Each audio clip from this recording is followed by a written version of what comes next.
If you keep dreaming about someone you've cut from your life, even though you are fully awake to the truth about them, it can feel like you're never going to be free. But those dreams are not a sign that you're still tied to them forever. They're your mind and maybe your soul trying to show you something. In this video, I'm going to break down all the reasons a certain someone keeps showing up in your dreams, even after you think you're past all that. Welcome and welcome back to the Common Ego community. My name is Christina, and I help people get back to themselves after emotionally abusive relationships. And if you're feeling stuck in the aftermath of a relationship like this, take the free quiz that's designed to help you figure out why. You'll find a link for that in the description. So let's jump into the first and most studied reason why dreams hold on. And the reason these dreams hold on is because your subconscious and your nervous system are still processing everything, even when your head thinks it's totally over it. So your subconscious is picking up on all the unprocessed scraps. So we're talking about memories, emotions, and half-buried conversations. Meanwhile, your nervous system still remembers survival mode, the hypervigilance, the braced for impact energy that you felt all the time. And here's where it gets interesting. So nightmares and emotional dreams like this are one of the most common symptoms of trauma, and they're recognized as such in trauma care. In fact, according to the U.S. Department of Veteran Affairs, anywhere between 71 and 96% of combat veterans and victims of assault or violence report frequent nightmares. Dream researchers like Dr. Leslie Ellis say that dreams often replay shifts in our autonomic nervous system, and these might be feelings that were too intense to process while you were awake. And to take it a step further, Joe Griffin's expectation fulfillment theory suggests that your psyche is trying to process emotional arousal that didn't get sorted during the day. So if you're used to the emotional intensity of living with a narcissist, you might just be acting out the intensity your nervous system was expecting but didn't get, because now you're in a safe place where things are much more peaceful. And the fact that you're acting these things out in your dreams is a good thing, because it's a much healthier way to regulate than actually bringing that intensity back into your waking life, which sometimes some of us are also guilty of doing. And I want to give you another example. So let's say you expected the narcissist to reach out during the day. You might end up having a dream where you reconnect. And this doesn't mean you wanted to reconnect or that you wanted the narcissist to reach out. It just means that at least part of you was bracing for it. And that's why these dreams can wake you up feeling like you've somehow betrayed yourself. And while this does explain a lot, it's really only half the story. So now that we've covered how the subconscious and the nervous system can sometimes throw us back into situations that we're truly glad we've left behind, let's talk about the symbolic layer. So here's where dreams get really tricky. They are rarely literal. So if you dream about the narcissist, it does not automatically mean that you want them back or that you're destined to cross paths again. Most of the time, dreams are simply symbolic.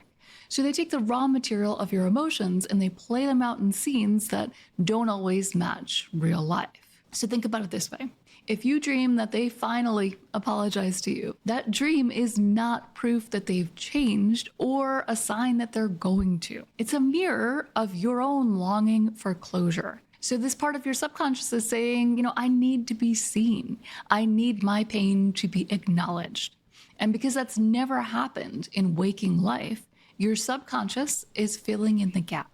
Or maybe let's say you dream you're back together with the narcissist, even though you would never even consider that in real life. Symbolically, that dream could be about the tug of war between your head and your heart.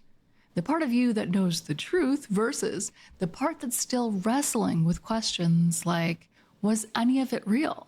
Or did they ever even love me?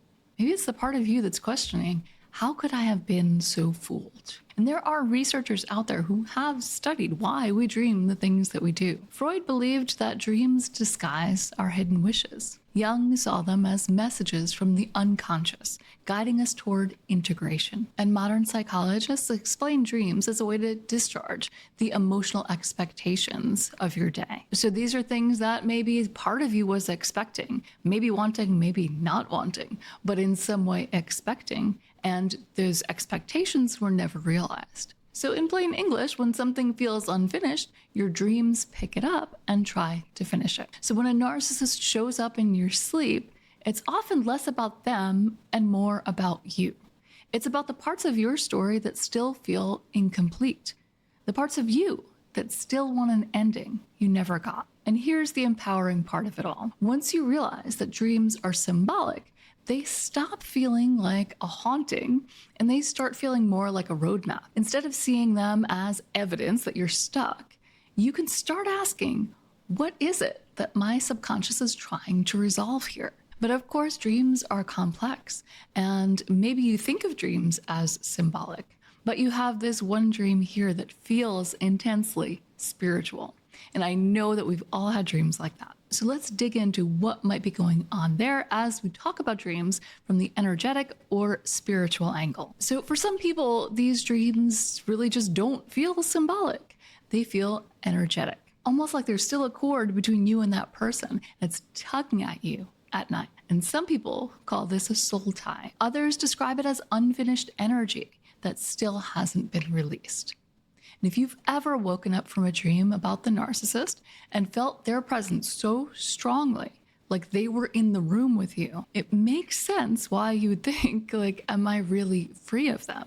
Because if it feels like their energy is still there with you, it's really hard to convince yourself that you're over it or that, there isn't some kind of connection. So let's talk about that. That feeling absolutely can be so unsettling, especially when you're doing everything you can to move in the other direction. Here's what I want to offer as a reframe. Whether you see it through a spiritual lens or a psychological one, the meaning is actually the same. On a spiritual level, you could say that your soul is asking for freedom, not for the narcissist, for freedom.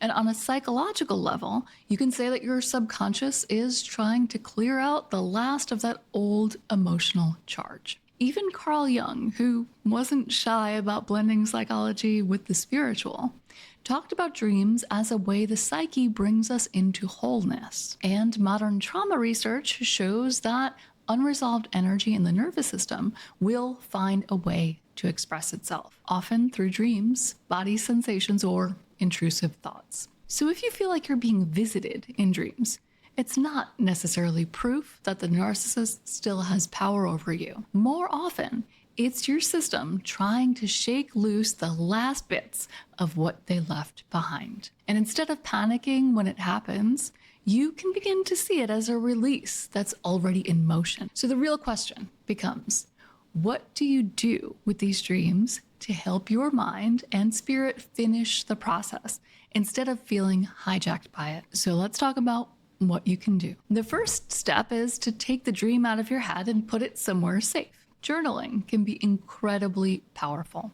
So write it down, not just what happened, but how you felt when it was happening. Because often these feelings are the message. Did you feel trapped? Did you feel silenced? Maybe relieved when you woke up? These emotions are clues about what still needs healing. Another tool that can be super helpful for you is rewriting the ending. And this is actually used in dream therapy with trauma survivors. And it's called imagery rehearsal. The idea is simple. You imagine the dream again, but this time you change the ending. So maybe you walk away, or you tell them what you never got to say. Maybe you let someone you trust step in and just support you. But by rewriting the script, you teach your subconscious that there is another outcome available. You can also prepare your nervous system before you go to sleep. So try a simple breath practice like inhaling slowly for 4 counts and then exhaling slowly for for 6. That longer exhale signals to your body, we are safe now. And it lowers your chances that your dreams will be impacted by that old survival state. And if you lean spiritual, you might add a cord cutting practice before bed. And this could be a visualization, imagining the energetic tie between you and the narcissist dissolving. Or you could just use a simple prayer. You can simply say out loud, I release this connection.